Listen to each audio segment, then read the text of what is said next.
We are in the midst of a childcare crisis and we need urgent action. The cost of childcare was basically the same as how much I was going to be bringing home. The question is it worth working full time when actually I'll just be working to pay someone to be looking after my child? These women are all asking for change.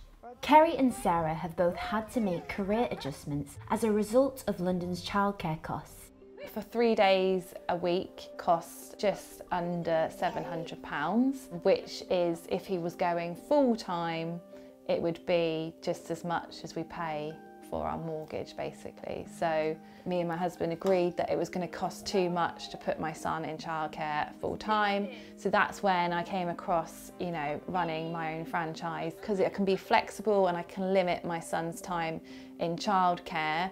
I did my PhD, and then one of the reasons that I didn't go on to become an academic as well or stay in research was because of children. So when I returned to work after my second maternity leave, I then had 3 children and working part-time, so I was sending them to nursery part-time, I was paying about £500 per child, and that was equivalent to the wages that I was earning.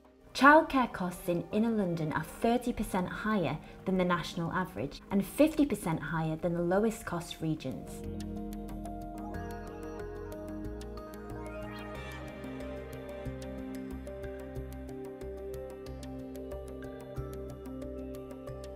So in London, the cost of sending your child, particularly if they're under 2, to nursery full-time can cost as much as £2,000 a month.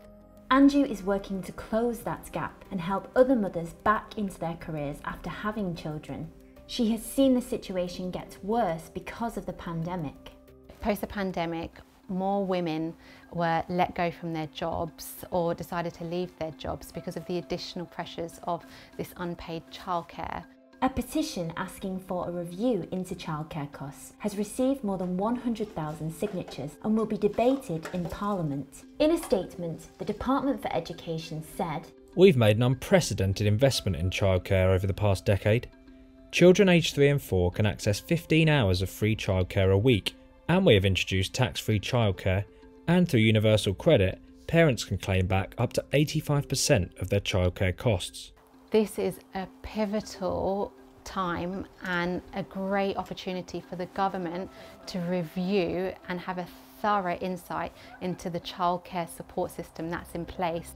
Your decision in what you do in your career, it just feels bizarre that we have to make these decisions based on childcare.